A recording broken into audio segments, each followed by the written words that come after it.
Hello everyone, good morning. আশা করি তোমরা সকলে ভালো আছো। আমরা অনেক অনেক ভালো আছি। তো এখন আমি গুছাচ্ছিলাম ঘর।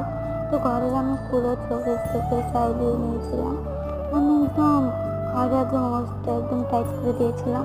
তো এখন আমি ভালোভাবে এগুলো গুছাচ্ছি, তোমাদের আমি এটাই দেখাচ্ছি। তো দেখো আমার এখানে তো সেট করে নিই।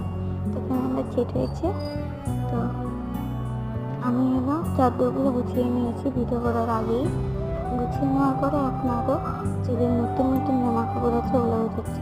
আর আমি এখন যেটা কাজ করছি ওটা হলো আমার হলো মানে সারা রাত নিয়েছে না, সারা রাত তোয়ালে যেটা পরে ওটা, ওটা এখন আমি বাস করছিলাম। তোমরা তো দেখতেই পাচ্ছ, ওটা আমি বাস করছি মন দিয়ে বাস করছি। ওটাই নেক্সট ভিডিও দেখতে চাইলে লাইক কমেন্ট সাবস্ক্রাইব করে দেবো। বাই।